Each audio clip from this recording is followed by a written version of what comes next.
paralelo hasta el oficial. ¿Por qué se replica esta acción? Me hiciste 5 preguntas y te las voy a contestar todas. Ok, brevemente, por favor. No, brevemente. Te tomaste 1 minuto y medio, 2 minutos haciéndome la pregunta nada más. Mira, vamos a decirle al señor Pedro y a la señora María Rosa, que aquí tuvimos una situación donde el salario fue muy inferior. Eso tienes que recordarlo. Y eso sería escandaloso a la luz de lo que establece la ONU. Ahora tú tienes que preguntarte por qué ocurrió eso. De nuevo, cada vez que me pregunten a mí por qué el salario está así, o qué le vamos a decir nosotros a esa persona, yo voy a explicar por qué estamos así. Para que no se distorsione y no se manipule aquí ninguna información. No estoy hablando de ti, sino en general. Aquí hay una situación provocada desde afuera. A esa señora Rosa y ese señor Pedro se recuerda que cuando gobernaba el comandante Chávez, la revolución bolivariana, el salario mínimo era de más de 400 dólares, el mayor de toda América Latina. ¿Por qué? Porque la economía funcionaba sin bloqueo y sin sanciones ilegales desde el derecho internacional. Esas sanciones ocasionaron el desplome del ingreso. Y ese desplome del ingreso ¿Eso fue hace cuántos años, diputado? No fue hace cuántos años, eso sigue intacto. No, intacto. digo cuando hace el salario 4 era años. de 400 dólares y hoy es de 28. Hace 4 años se activó el bloqueo económico. Y antes del bloqueo económico hubo lo que nosotros ya denominamos la guerra económica, que golpeaba ¿qué? Precisamente la tasa de cambio. Porque ya te decía que la tasa de cambio es un precio muy importante, que cuando se mueve, mueve a toda la economía, y cuando se perturba, perturba a toda la economía. Y hay gente que está interesada en alterar el rumbo económico del país. Y a esa gente, a Rosa, Pedro y a los demás, le estamos diciendo que hoy estamos mucho mejor de lo que estábamos el año pasado, con bloqueo, a pesar del bloqueo. Y el gobierno hará todo lo posible para que ese crecimiento económico, que en este primer semestre del año fue 18% solamente para el sector privado, se mantenga, y con eso nosotros tener los ingresos para que sigan mejorando ¿Solo con el sector los privado y ingresos. el sector público? No se ha calculado. No se ha calculado, por eso es que no se da. Yo no soy el ente que calcula eso, el Banco Central está en un proceso de cálculo, pero te puedo decir, el año pasado, el segundo semestre, hubo un crecimiento de toda la economía, y la economía en el total, en el año, creció en 7-8%, lo cual es muy significativo. Y lo puedes comparar con el resto de las economías del planeta, es muy superior a cualquiera de ellos. Es decir, que algo está cambiando, pese al bloqueo que ha ocasionado una verdadera tragedia social. Y tú preguntabas, ¿qué hacemos nosotros desde la Asamblea Nacional? Bueno, y en general desde el gobierno. La clave para superar todo esto es incrementar la producción. Porque incrementando la producción estamos consolidando la base sobre la cual descansan todas las variables financieras. La tasa de cambio, los ingresos fiscales, el tema financiero del gobierno. Cuando habla de producción se refiere a toda la producción nacional. Ahora, ¿de qué depende la producción nacional? La producción nacional, como es una economía petrolera desde el año 1920, nosotros estamos dependiendo de lo que ocurra con el petróleo.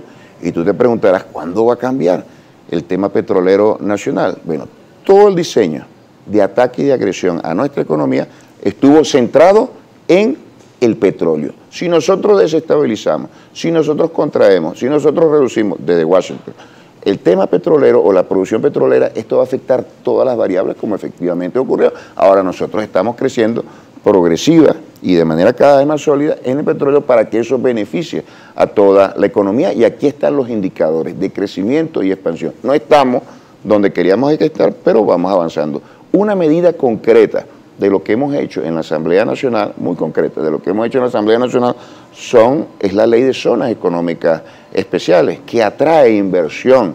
Tú no puedes crecer sin inversión.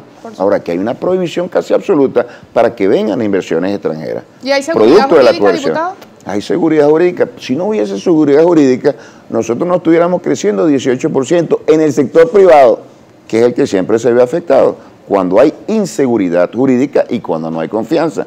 Ahora estamos nutriendo esos elementos fundamentales: confianza y seguridad jurídica. Entonces, para finalizar, zonas económicas especiales, brevemente, es un esfuerzo de muchos otros para que se concreten las inversiones, con las inversiones se generen puestos de trabajo, con las inversiones se generen ingresos, esto se traduzca en salarios, y Rosa y Pedro van a poder vivir en mejores condiciones. ¿Cuál es el obstáculo fundamental?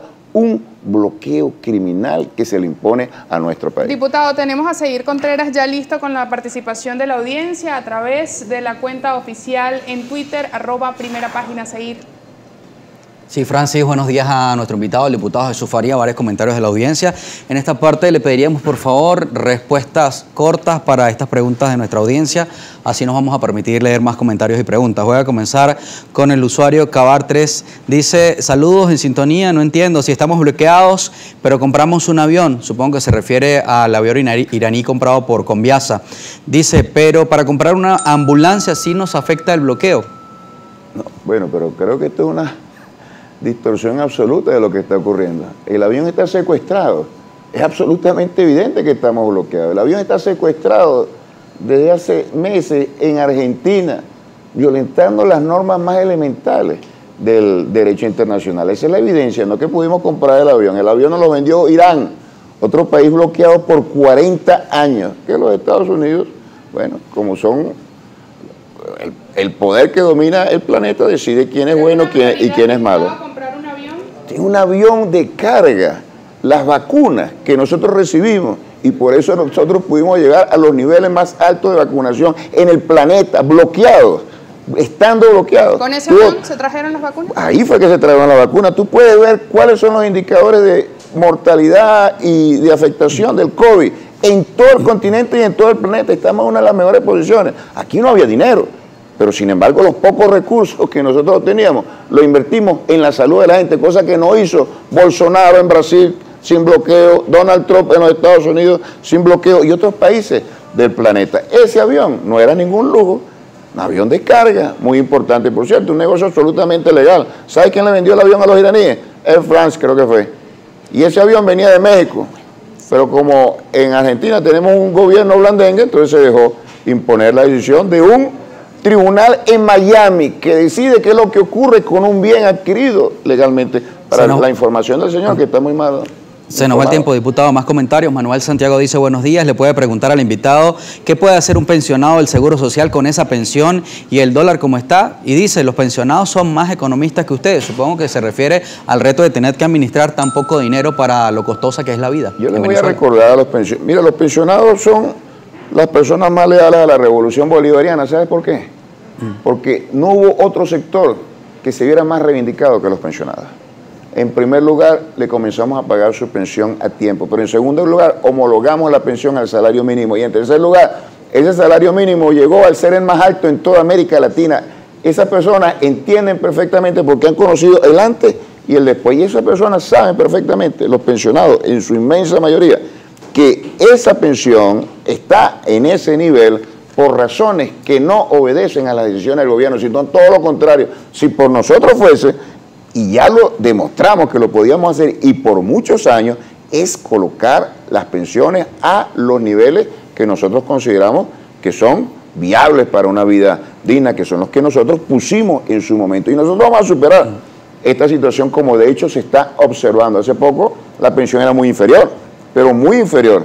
¿Cómo logramos nosotros incrementar las pensiones? Bueno, por dos vías. La economía mejoró un tanto, pero por otra parte, y esto es lo fundamental, aquí hay un gobierno socialista que cada vez que hay la posibilidad de mejorar algo para nuestro pueblo, lo hace. Un gobierno que no está en función de los intereses del pueblo, son los gobiernos de la derecha, los gobiernos de la burguesía, se olvidan del sufrimiento de nuestro pueblo, y por eso es que tú ves la inmensa mayoría de las personas de alta edad, con esto finalizo el comentario, son afectos, leales, apoyan a la revolución bolivariana a pesar de esta grave situación que nosotros no negamos. A propósito que ha tocado el tema de los pensionados, quisiera preguntar a algunos jubilados. Muchas de las preguntas de nuestra audiencia, no solo hoy, sino durante todos nuestros programas, tiene que ver con ese tema. ¿Qué pasó? ¿Tiene información que pueda brindarle a los jubilados venezolanos acerca de ese caso, que no se dijo más y que además 10.000 bolívares en este momento ya bastante devaluados? No, bueno, sí, efectivamente, ya te dije, eso de devaluado es un comentario que está vinculado a lo que estamos sufriendo nosotros, ¿no? Si tuviésemos condiciones normales de desarrollo, no los tuviésemos devaluados, los tuviésemos mucho más sólidos que lo que tenemos en la actualidad. Pero yo te prometo que para la próxima semana, cuando me vuelvan a invitar, yo les voy a traer el estatus de esa información. Muchísimas gracias, diputado, por responder a la audiencia de Primera Página. Yo le consulto, ¿se están escuchando propuestas de distintos sectores políticos o de sociales para hablar del tema económico venezolano en la Asamblea Nacional? Sí, claro. Te reitero lo de las zonas económicas especiales. Consenso absoluto de que se debe desatar un esfuerzo donde todos se incluyen, donde todos se incorporan en función del despliegue de las fuerzas productivas de este país. Hay sectores, diputado, que hablan de la propuesta de dolarizar el salario para resguardar así, por supuesto, a los ciudadanos, al pueblo venezolano. ¿Eso se evalúa desde la Asamblea Nacional? ¿Es posible? ¿Es viable?